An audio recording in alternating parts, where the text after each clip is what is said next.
Sometime after Batman became a successful property, Bob Kane was approached by Superman creators Jerry Siegel and Joe Shuster. They were looking to file a class action lawsuit against DC Comics and win creative credit, editorial control, and royalty payments from the publisher. Taking his father's advice, Kane declined to join his colleagues and instead negotiated his own deal. It's also fairly likely that Kane turned snitch and informed DC about Siegel and Shuster's intentions shortly before hammering out his own agreement. Siegel and Shuster were soon forced out of the company and spent years in anonymous poverty before DC, at that point a subsidiary of Warner Brothers, was finally shamed into providing them with a pension and a byline. In return for credit as the sole creator of Batman and a steady paycheck, Kane was to provide a set number of comics pages to the publisher every year. However, following the failure of the Batman newspaper strip in 1946, Kane had mostly given up on drawing comics. Instead, he provided loose outlines and maybe some blue pencil edits to the bullpen of ghost artists he hired once Batman became too successful for one cartoonist to handle alone. Terrified of losing his sweetheart deal with DC, Kane never allowed any of these artists to sign their work.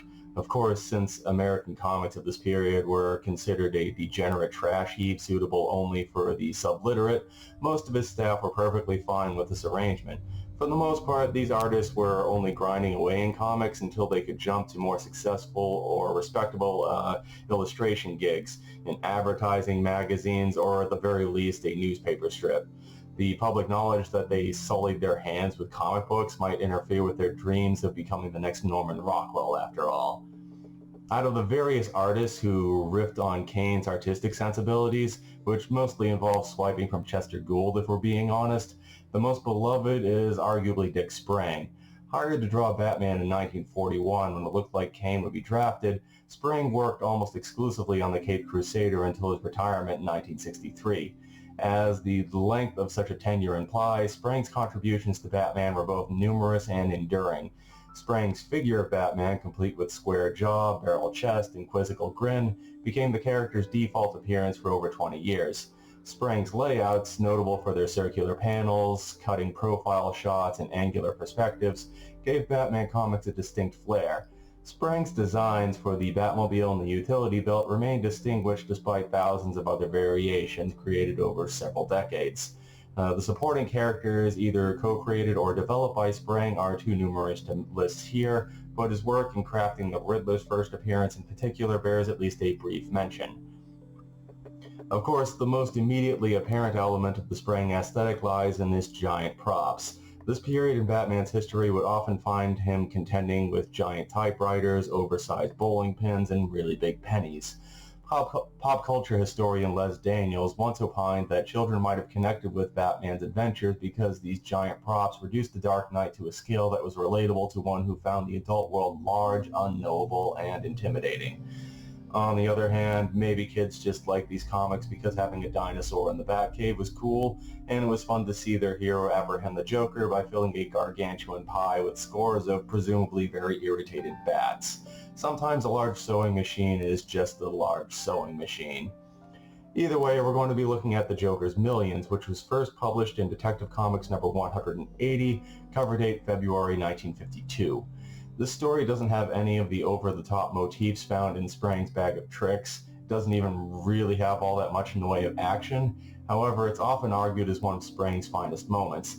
I'd position that this is because the Joker's Millions demonstrates that Sprang's impressive sense of visual narrative provides this story with momentum and variety, even if there isn't a massive pinball machine or a monstrous queen bee to rely upon. But before I dig into this comic, I'd like to plug my own creative projects. My ongoing series, entitled Poetry Comics, cross-pollinates the comics medium with classic verse by William Shakespeare, Emily Dickinson, Claude McKay, and many others. If you follow Poetry Comics on Facebook or Instagram, you'll see that alongside original short stories and abstract material.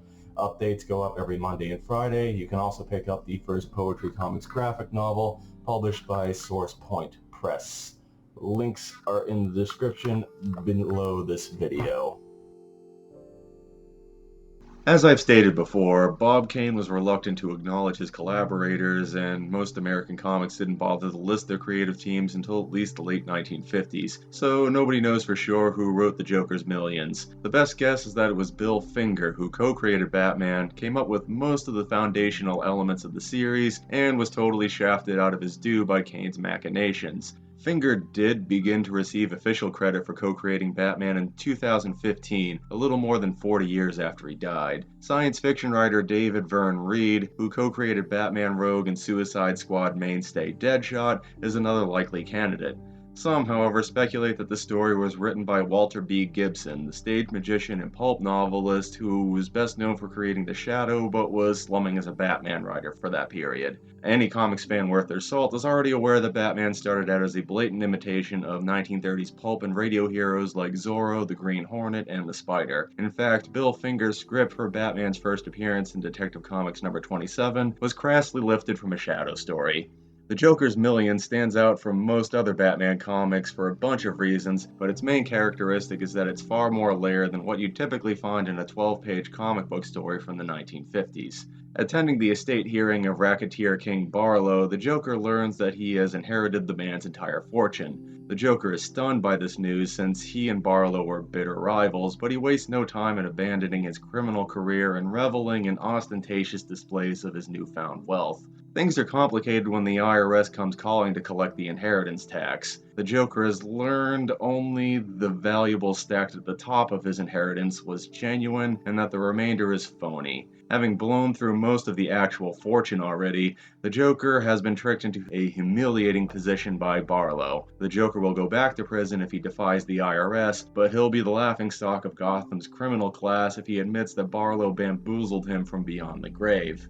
Desperate, the Joker begins pulling crime so he can pay off the tax man and continue his decadent lifestyle, but he consciously avoids his usual shtick of laughing gas, exploding whoopee cushions, and smiley fish in order to keep Batman from figuring out what he's up to. However, he accidentally blows his cover when he robs the box office of an opera house doing a production of Pagliacci. Side note, I have no idea why the Gotham Opera Company hasn't stopped any and all performances of Pagliacci. They might as well be begging for the Joker to screw with them at this point. Batman gets involved and, through a method that could be argued as entrapment, manipulates the Joker into confessing everything. This comic was likely inked by Charles Paris, who embellished most of the Batman stories penciled by both Sprang and the criminally underrated Sheldon Moldoff. Paris joined the Batman team with his work on the newspaper strip. The art for that series was among the finest cartooning that actually involved Bob Kane. Because of Kane's iffy sense of composition and proportion, more than a few people speculate that Paris was a bit more involved in the drawing process than most inkers. With Sprang and Moldoff, Paris's renderings helped to bolster the deceptive simplicity of the Batman house style. The lines were bold and easy to follow. The feathering and spot blacks rarely did much in the way of revealing a light source, but their intention was usually to lend dramatic emphasis that always serviced the storytelling. Paris's hard blacks always tell the reader's eyes what direction it's supposed to travel in.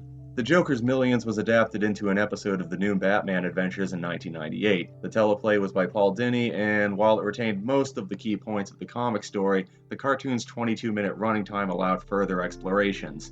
A subplot was added in which the Joker hires an analog for Johnny Cochran to wipe away his criminal record. In a commentary, producer Bruce Timm and his crew share a laugh over how dated a reference that is now. You see, Cochran was something of a go-to shorthand for screwball lawyers in TV from the mid-90s to the early 2000s. Harley Quinn, sitting in Arkham, expects the Joker to expunge her record as well, and receives an enraging shock when she learns that he instead replaced her with a young, attractive, and dim-witted actress who is unlikely to challenge him intellectually. There's some bits where King Barlow's men seek revenge on the Joker, and there's also a video recording that Barlow hid in his counterfeit fortune in order to taunt the Joker once the clown prince of crime finally figured out what was going on. While Batman the Animated Series is frequently seen as the definitive incarnation of the character by nerdy millennials such as myself, the so-called Red Sky season has something of a mixed reception overall. Most of the detractors focus on the simplified designs, and really, I'm forced to agree on most of them. I dislike Felix the Catwoman, and I think that the Joker should really have lips. On the other hand, that Scarecrow design is pretty badass. Writing-wise, however, I do feel that the new Batman Adventures is as strong as anything else with Bruce Timm's name attached to it, regardless of Nightwing's mullet. I'd also add that the Joker's Millions is a fine addition to Denny's catalog, which has no shortage of gems. For a long time, Sprang's technique was at the forefront of Batman's house style. Sprang was to Batman as Curt Swan was to Superman or Dan DeCarlo was to Archie. Granted, the visual range of Batman has mushroomed into a dizzying myriad of diverse perspectives in the years since Sprang left the industry. Still, whenever someone wants to interpret Batman through a more playful lens that embraces how surreal and ridiculous old comic books could get, Sprang tends to be the aesthetic springboard that they launch from.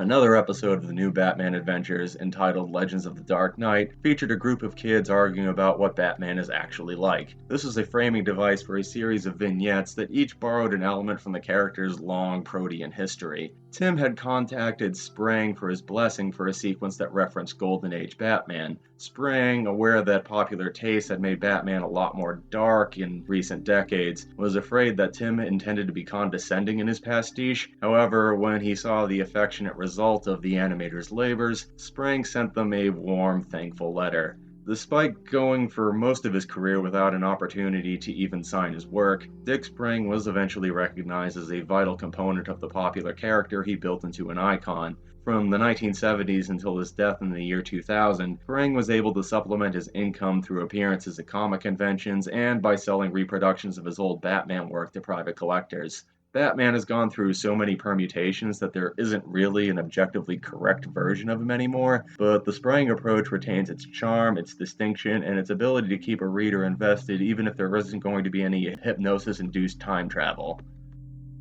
Thanks for watching this video. Please like, comment, subscribe, and hit the bell if you'd like to be notified about future videos. If you're inclined to support my creative endeavors, follow Poetry Comics on the platform of your choice and buy a copy of the Poetry Comics graphic novel. I will see you next time.